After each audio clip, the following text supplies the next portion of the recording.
Charles Dickens. El guardavías. ¿Hola? ¿El de ahí abajo?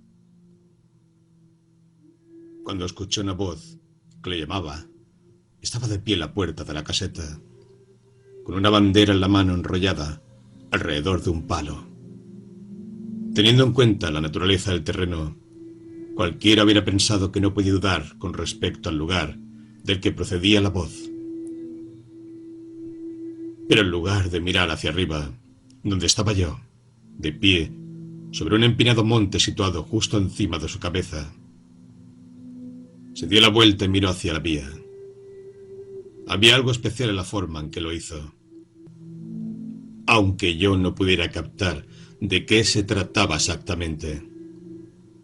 Lo que sí sé es que fue lo bastante notable como para llamar mi atención, a pesar de que su figura, situada abajo, en la profunda zanja, se encontraba un tanto lejana y ensombrecida, y yo me hallaba muy por encima de él, tan de cara al resplandor de un furioso ocaso que tuve que protegerme los ojos con la mano antes de poder verlo.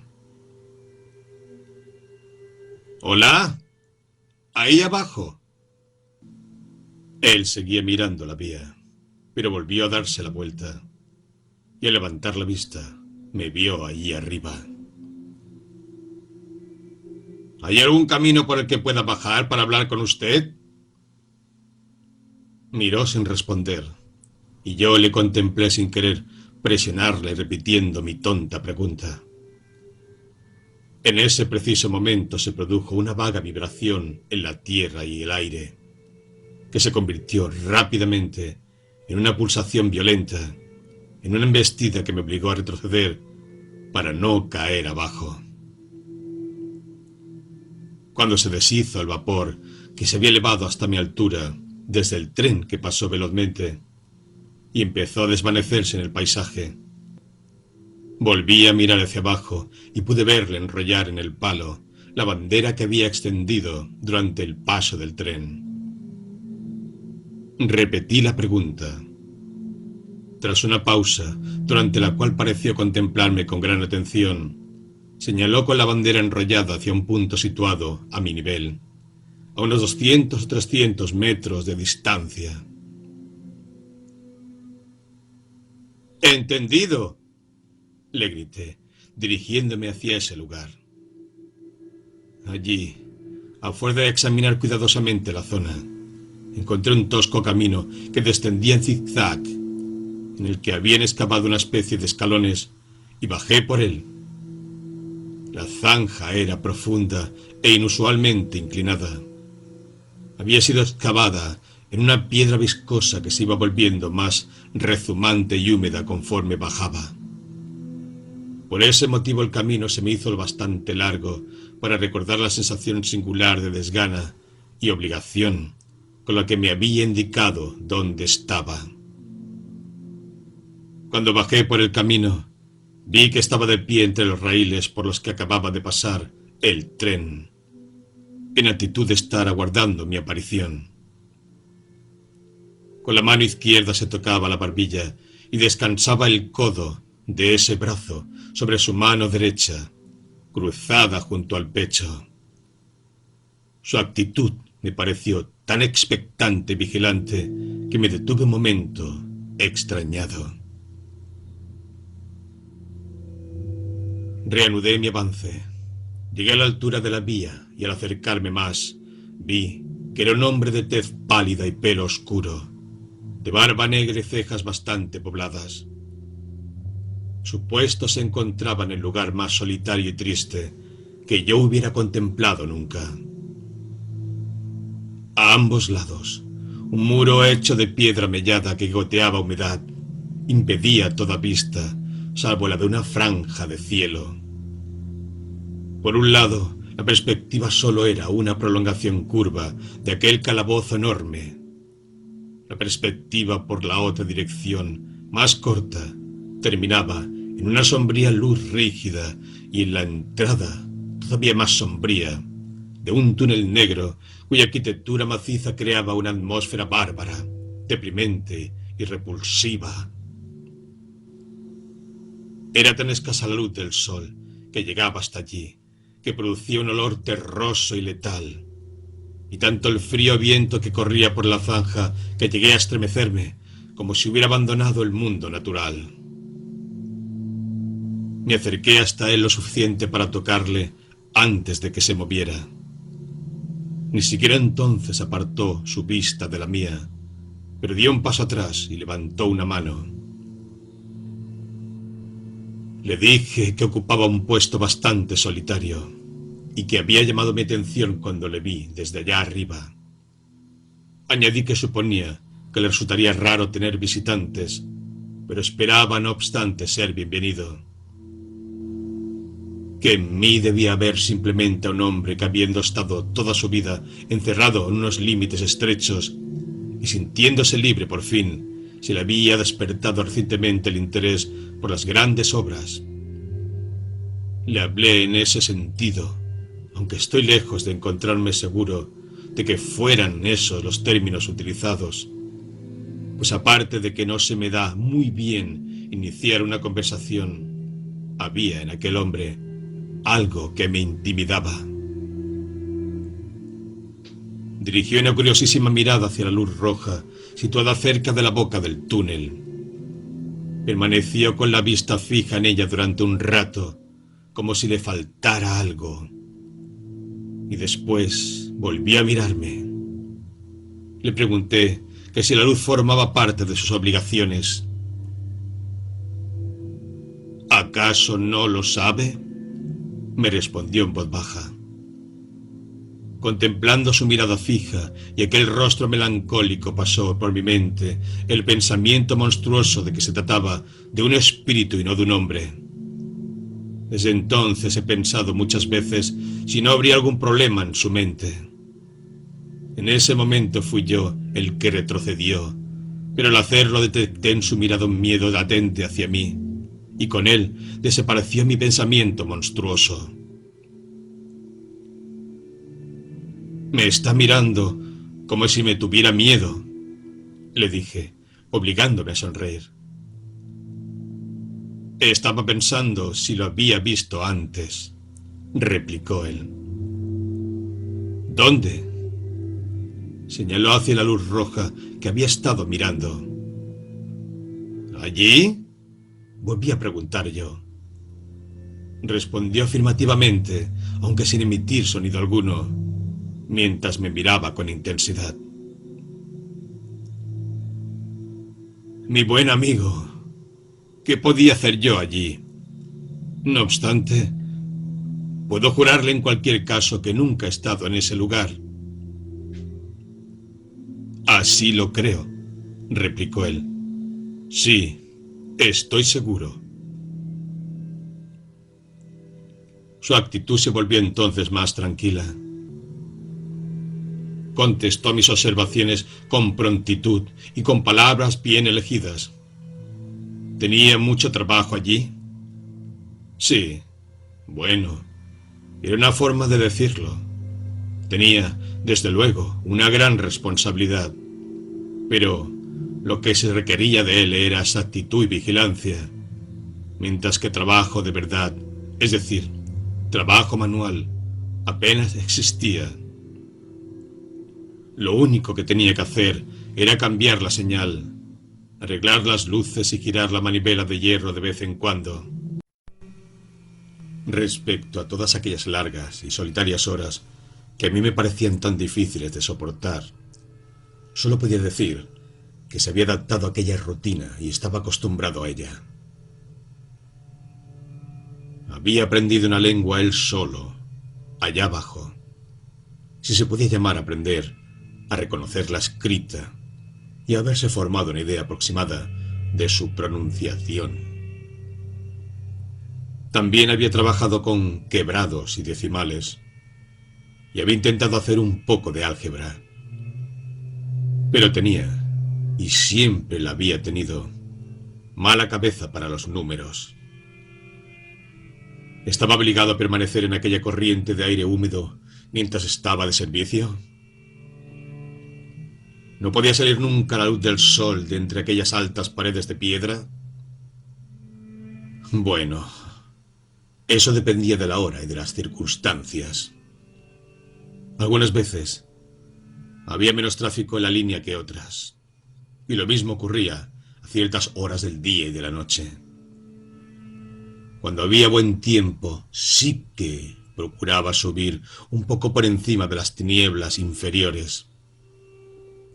Pero, como lo podían llamar en cualquier momento por la campanilla eléctrica, cuando lo hacía, estaba pendiente de ella con redoblada ansiedad, y por ello el alivio era menor de lo que yo suponía. Me llevó a su caseta, donde había una chimenea, un escritorio para un libro oficial en el que tenía que registrar ciertas entradas, un telégrafo con sus indicadores y sus agujas, y la campanilla a la que se había referido. Confiando en que disculpara mi comentario de que había recibido una buena educación, esperaba que no se ofendiera por mis palabras, quizá muy superior a su presente oficio. Comentó que ejemplos de pequeñas incongruencias de este tipo rara vez faltaban en las grandes agrupaciones humanas, que había oído que así ocurría en los asilos, en la policía e incluso en el ejército, ese último recurso desesperado, y que sabía que pasaba más o menos lo mismo en la plantilla de cualquier gran ferrocarril. De joven había sido, si podía creérmelo, sentado en aquella cabaña, él apenas si podía, estudiante de filosofía natural, y había asistido a la universidad. Pero se había dedicado a la buena vida. Había desaprovechado sus oportunidades. Había caído y nunca había vuelto a levantarse de nuevo. Pero no se quejaba de nada. Él mismo se lo había buscado, y ya era demasiado tarde para lamentarlo. Todo lo que he resumido aquí lo dijo muy tranquilamente, con su atención puesta un tiempo en el fuego y en mí. De vez en cuando intercalaba la palabra señor, sobre todo cuando se refería a su juventud, como para darme a entender que no pretendía ser más de lo que era. Varias veces fue interrumpido por la campanilla y tuvo que transmitir mensajes, enviar respuestas. Una vez tuvo que salir a la puerta y desplegar la bandera al paso de un tren y darle alguna información verbal al conductor. Comprobé que era extremadamente escrupuloso y vigilante en el cumplimiento de sus deberes, interrumpiéndose súbitamente en mitad de una frase y permaneciendo en silencio hasta que cumplía su cometido. En una palabra, hubiera calificado a este hombre como uno de los más capacitados para desempeñar su profesión, si no fuera porque, mientras estaba hablando conmigo, en 2 ocasiones se detuvo de pronto y, pálido, volvió el rostro hacia la campanilla cuando no estaba sonando. Abrió la puerta de la caseta, que mantenía cerrada para combatir la malsana humedad, y miró hacia la luz roja, próxima a la boca del túnel. En ambas ocasiones regresó junto al fuego con la inexplicable expresión que yo había notado, sin ser capaz de definirla, cuando los dos nos miramos desde tan lejos. Al levantarme para irme, dije: «Casi me ha hecho usted pensar que es un hombre satisfecho consigo mismo». Debo confesar que lo hice para tirarle de la lengua. «Creo que solía serlo», asintió en el tono bajo con el que había hablado al principio. «Pero estoy preocupado, señor. Estoy preocupado». Hubiera retirado sus palabras de haber sido posible, pero ya las había pronunciado, y yo me agarré a ellas rápidamente. ¿Por qué? ¿Qué es lo que le preocupa? Es muy difícil de explicar, señor. Es muy difícil hablar de ello. Si me vuelve a visitar en otra ocasión, Intentaré hacerlo. Pues deseo visitarle de nuevo. Dígame, ¿cuándo le parece? Mañana salgo temprano y regreso a las 10 de la noche, señor. Vendré a las 11. Me dio las gracias y me acompañó a la puerta.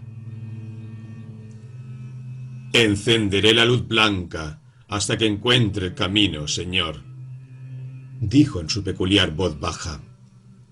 Cuando lo encuentre, no me llame, y cuando llegue arriba, no me llame. Su actitud hizo que el lugar me pareciera aún más gélido, pero solo dije, muy bien. Y cuando baje mañana, no me llame. Permítame hacerle una pregunta para concluir. ¿Qué le hizo gritar? Oiga, ahí abajo. ¿Esta noche? Dios sabe, dije. Grité algo parecido. No parecido, señor. Fueron exactamente esas sus palabras. Las conozco bien. Admitamos que lo fueran. Las dije, sin duda, porque lo vi ahí abajo. ¿Por ninguna otra razón? ¿Qué otra razón podría tener? ¿No tuvo la sensación de que le fueron inspiradas de alguna manera sobrenatural? No. Me dio las buenas noches y sostuvo en alto la luz. Caminé a lo largo de los raíles, con la desagradable impresión de que me seguía un tren, hasta que encontré el sendero. Era más fácil de subir que de bajar, y regresé a mi pensión sin ningún problema.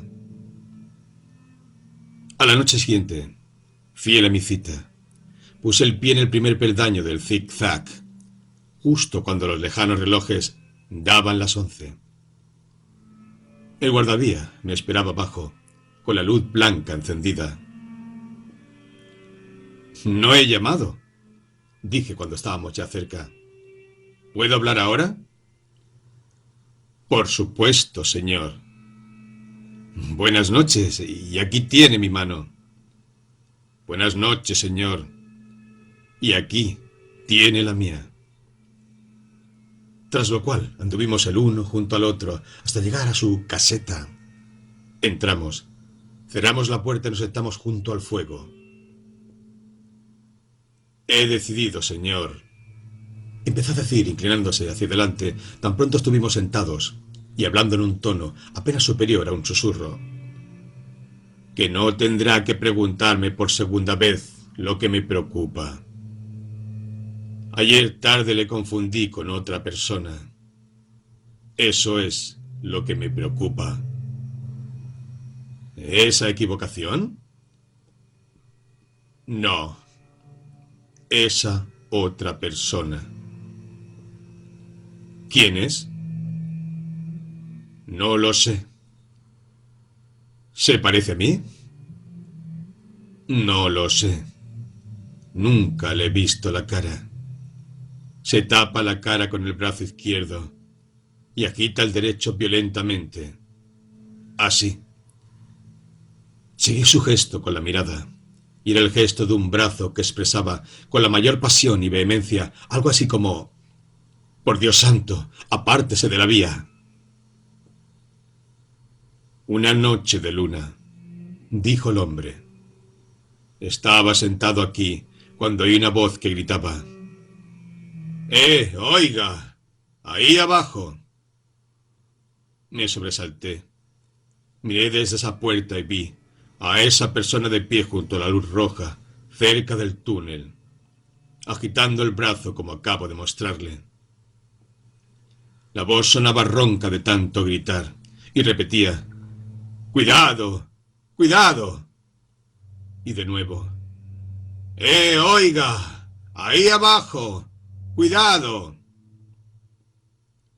Cogí el farol. Lo puse en rojo y corrí hacia la figura gritando: «¿Qué pasa? ¿Qué ha ocurrido? ¿Dónde?». Estaba justo a la salida de la boca del túnel. Estaba tan cerca de él que me extrañó que continuase con la mano sobre los ojos. Me aproximé aún más y tenía ya la mano extendida para tirarle de la manga cuando desapareció. ¿Dentro del túnel?, pregunté. No. Seguí corriendo hasta el interior del túnel, unas 500 yardas. Me detuve. Levanté el farol sobre la cabeza y vi los números que marcan las distancias, las manchas de humedad de las paredes y el arco. Salí corriendo más rápido aún de lo que había entrado, porque sentía una aversión mortal hacia aquel lugar. Y miré alrededor de la luz roja con mi propia luz roja. Y subí las escaleras hasta la galería de arriba y volví a bajar y regresé aquí. Telegrafié las 2 direcciones. ¿Pasa algo?». La respuesta fue la misma en ambas: sin novedad. Resistiendo el helado escalofrío que me recorrió lentamente la espina dorsal, le hice ver que esta figura debía ser una ilusión óptica y que sabía que dichas figuras, originadas por una enfermedad de los delicados nervios que controlan el ojo, habían preocupado a menudo a los enfermos, y algunos habían caído en la cuenta de la naturaleza de su mal, e incluso lo habían probado con experimentos sobre sí mismos. Y respecto al grito imaginario, dije: «No tienes sino que escuchar un momento al viento en este valle artificial mientras hablamos tan bajo y los extraños sonidos que hace en los hilos telegráficos». «Todo esto estaba muy bien», respondió, después de escuchar durante un rato. Y él tenía motivos para saber algo del viento y de los hilos. Él, que con frecuencia pasaba allí largas noches de invierno, solo y vigilando. Pero me hacía notar humildemente que todavía no había terminado. Le pedí perdón, y lentamente añadió estas palabras, tocándome el brazo: «Unas 6 horas después de la aparición, ocurrió el memorable accidente de esta línea, y al cabo de 10 horas, los muertos y los heridos eran transportados por el túnel, por el mismo sitio donde había desaparecido la figura». Sentí un desagradable estremecimiento, pero hice lo posible por dominarlo. No se podía negar, asentí, que era una notable coincidencia, muy adecuada para impresionar profundamente su mente. Pero era indiscutible que esta clase de coincidencias notables ocurrían a menudo y debían ser tenidas en cuenta al tratar el tema. Aunque, ciertamente, debía admitir, añadí, pues me pareció que iba a ponérmelo como objeción, que los hombres de sentido común no tenían mucho en cuenta estas coincidencias en la vida ordinaria. De nuevo me hizo notar que aún no había terminado, y de nuevo me disculpé por mis interrupciones. «Esto», dijo, poniéndome otra vez la mano en el brazo y mirando por encima de su hombro con los ojos vacíos, «fue hace justo 1 año. Pasaron 6 o 7 meses y ya me había recuperado de la sorpresa y de la impresión cuando una mañana, al romper el día, estando de pie en la puerta, miré hacia la luz roja y vi el espectro otra vez». Y aquí se detuvo, mirándome fijamente. «¿Lo llamó?». No, estaba callado. ¿Agitaba el brazo? No, estaba apoyado contra el poste de la luz, con las manos delante de la cara. Así. Una vez más seguí su gesto con los ojos. Era una actitud de duelo. He visto tales posturas en las figuras de piedra de los sepulcros. ¿Se acercó usted a él?». Entré y me senté, en parte para ordenar mis ideas, en parte porque me sentía al borde del desmayo. Cuando volví a la puerta, la luz del día caía sobre mí y el fantasma se había ido. Pero no ocurrió nada más. No pasó nada después.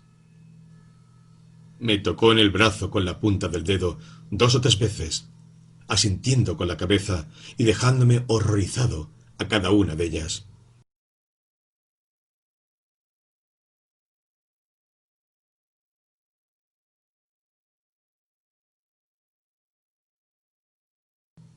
Ese mismo día, al salir el tren del túnel, noté en la ventana de uno de los vagones lo que parecía una confusión de manos y de cabezas, y algo que se agitaba.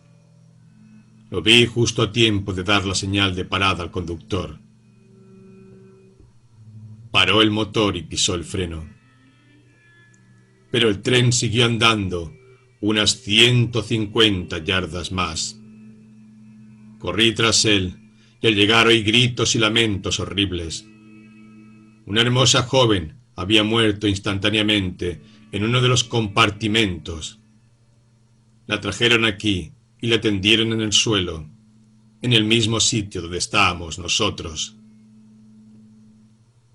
Involuntariamente empujé la silla hacia atrás, mientras desviaba la mirada de las tablas que señalaba. Es la verdad, señor, la pura verdad. Se lo cuento tal y como sucedió. No supe qué decir, ni en un sentido ni en otro, y sentí una gran sequedad de boca. El viento y los hilos telegráficos hicieron eco a la historia con un largo gemido quejumbroso. Mi interlocutor prosiguió. Ahora, señor, preste atención y verá por qué está turbada mi mente. El espectro regresó hace una semana. Desde entonces ha estado aquí, más o menos continuamente. Un instante sí y otro no. ¿Junto a la luz? Junto a la luz de peligro. ¿Y qué hace? El guardavidas repitió, con mayor pasión y vehemencia aún si cabe, su anterior gesto de «Por Dios santo, apártese de la vía». Luego continuó. No hallo tregua ni descanso a causa de ello. Me llama durante largos minutos, con voz agonizante ahí abajo. ¡Cuidado! ¡Cuidado! Me hace señas. Hace sonar la campanilla. Me agarré a esto último. ¿Hizo sonar la campanilla ayer? ¿Tarde? ¿Cuando yo estaba aquí y se acercó usted a la puerta? Por 2 veces. Bueno, vea, dije, cómo le engaña su imaginación. Mis ojos estaban fijos en la campanilla y mis oídos estaban abiertos a su sonido y... ¿Como que estoy vivo? No sonó entonces, ni en ningún otro momento salvo cuando lo hizo al comunicar la estación con usted. Negó con la cabeza. Todavía nunca he cometido una equivocación respecto a eso, señor. Nunca he confundido la llamada del espectro con la de los humanos. La llamada del espectro es una extraña vibración de la campanilla que no procede de parte alguna, y no he dicho que la campanilla hiciese algún movimiento visible. No me extraña que no la oyese, pero yo sí que la oí. ¿Y estaba el espectro allí cuando salió a mirar? Estaba allí. ¿Las 2 veces? Las 2 veces, repitió con firmeza. ¿Quiere venir a la puerta conmigo y buscarlo ahora? Se mordió el labio inferior, como si se sintiera algo reacio, pero se puso en pie. Abrí la puerta y me detuve en el escalón. mientras él lo hacía en el umbral. Allí estaban la luz de peligro, la sombría boca del túnel y las altas y húmedas paredes del terraplén, con las estrellas brillando sobre ellas. ¿Lo ve?, le pregunté, prestando una atención especial a su rostro. Sus ojos se le salían ligeramente de las órbitas por la tensión, pero quizá no mucho más de que lo habían hecho los míos cuando los había dirigido con ansiedad hacia ese mismo punto un instante antes. No, contestó. No está allí. De acuerdo, dije yo. Entramos de nuevo. Cerramos la puerta y volvimos a nuestros asientos.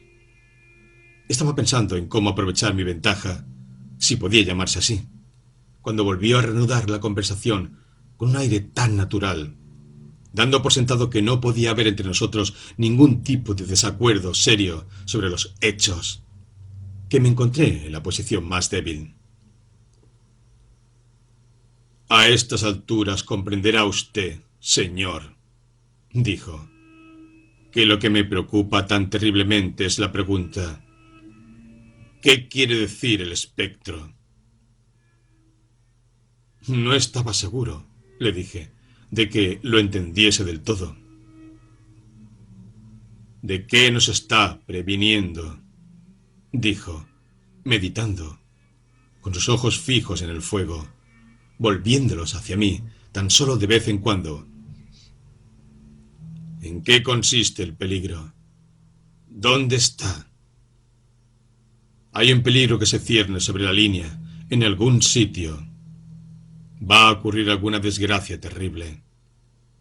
Después de todo, lo que ha pasado antes, esta tercera vez, no cabe duda alguna. Pero es muy cruel el atormentarme a mí. ¿Qué puedo hacer yo? Se sacó el pañuelo del bolsillo y se limpió el sudor de la frente. Si envío la señal de peligro en cualquiera de las dos direcciones o en ambas, no puedo dar ninguna explicación. Continuó, secándose las manos. Me metería en un lío y no resolvería nada. Pensarían que estoy loco. Esto es lo que ocurriría. Mensaje. Peligro. Cuidado. Respuesta. ¿Qué peligro? ¿Dónde? Mensaje. No lo sé, pero por Dios santo, tengan cuidado. Me relevarían de mi puesto. ¿Qué otra cosa podrían hacer? El tormento de su mente era penoso de ver.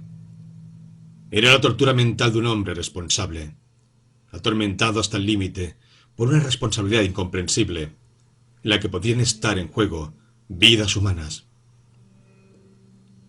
Cuando apareció por primera vez junto a la luz de peligro, continuó, echándose hacia atrás el oscuro cabello y pasándose una y otra vez las manos por las sienes en un gesto de extremada e enfebrecida desesperación. ¿Por qué no me dijo dónde iba a suceder el accidente? Si era inevitable que sucediera. ¿Por qué, si hubiera podido evitarse, no me dijo cómo impedirlo? Cuando durante su segunda aparición escondió el rostro, ¿por qué no me dijo, en lugar de eso: alguien va a morir, haga que no salga de casa?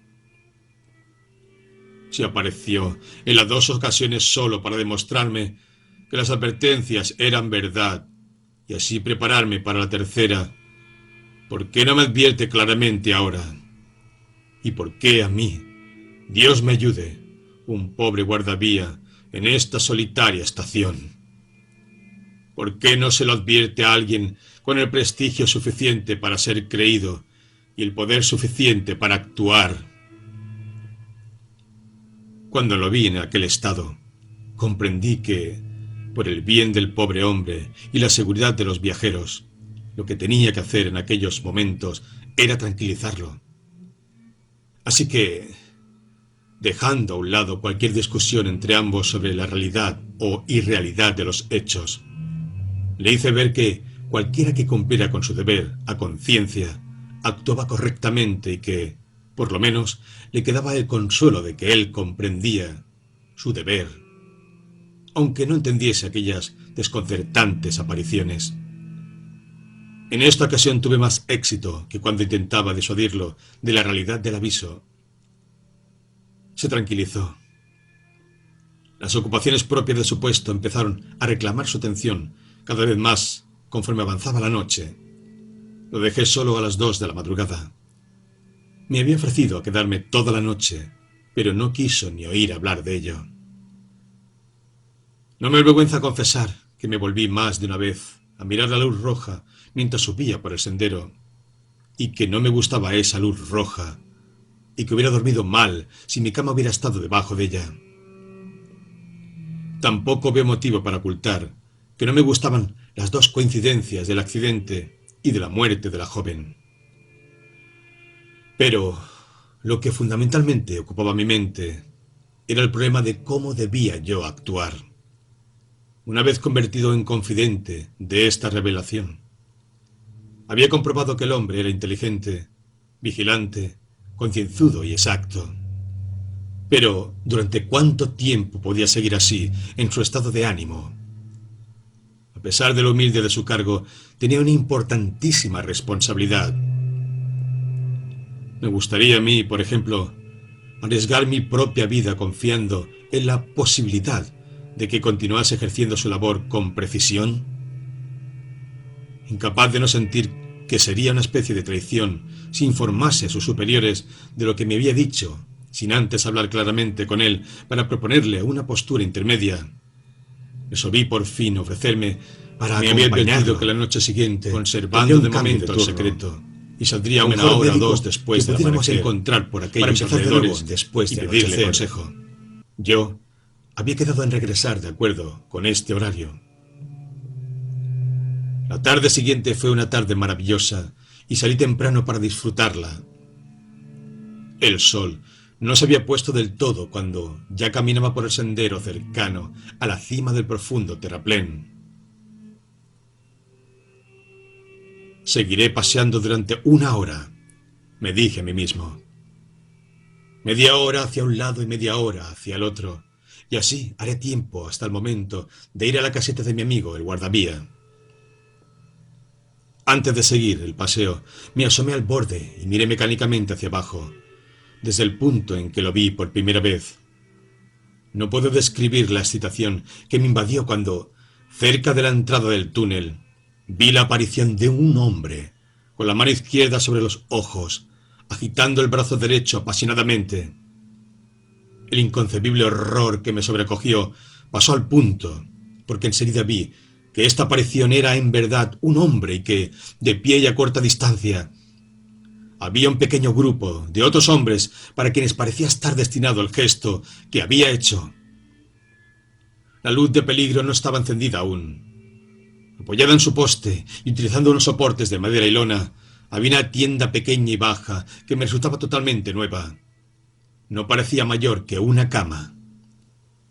Con la inequívoca sensación de que algo iba mal, y el repentino y culpable temor de que alguna desgracia fatal hubiera ocurrido por haber dejado al hombre allí y no haber hecho que enviaran a alguien a vigilar o a corregir lo que hiciera, descendí el sendero excavado en la roca a toda velocidad de la que fui capaz.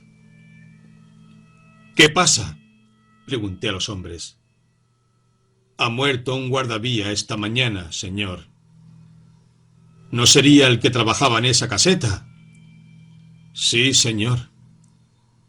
«No el que yo conozco». «Lo reconocerá si le conocía, señor», dijo el hombre que llevaba la voz cantante, descubriéndose solemnemente y levantando la punta de la lona, porque el rostro está bastante entero. «Pero, ¿cómo ocurrió? ¿Cómo ocurrió?», pregunté, volviéndome de uno a otro mientras la lona bajaba de nuevo. «Lo arrolló la máquina, señor. No había nadie en Inglaterra que conociese su trabajo mejor que él, pero por algún motivo estaba dentro de los raíles. Fue en pleno día. Había encendido la luz y tenía el farol en la mano. Cuando la máquina salió del túnel, estaba vuelto de espaldas y le arrolló. Ese hombre la conducía y nos estaba contando cómo ocurrió. Cuéntaselo al caballero Tom. El hombre, que vestía un burdo traje oscuro, regresó al lugar que ocupara anteriormente, en la boca del túnel. «A dar la vuelta a la curva del túnel, señor», dijo. «Lo vi al fondo, como si lo viera por un catalejo. No había tiempo para reducir la velocidad, y sabía que él era muy cuidadoso. Como no pareció que hiciera caso del silbato, lo dejé tocar cuando nos echábamos encima de él, y lo llamé tan alto como pude». «¿Qué dijo usted?» Oiga, ahí abajo, cuidado, cuidado, por Dios santo, apártese de la vía». Me sobresalté. «Oh, fue horroroso, señor. No dejé de llamarle ni un segundo. Me puse el brazo delante de los ojos para no verlo, y le hice señales con el brazo hasta el último momento, pero no sirvió de nada». Sin ánimo de prolongar mi relato, para ahondar en alguna de las curiosas circunstancias que lo rodean, quiero, no obstante, para terminar, señalar la coincidencia de que la advertencia del conductor no solo incluía las palabras que el desafortunado guardavía me había dicho que lo atormentaban, sino también las palabras con las que yo mismo, no él, había acompañado, y tan solo mi mente, los gestos que él había representado.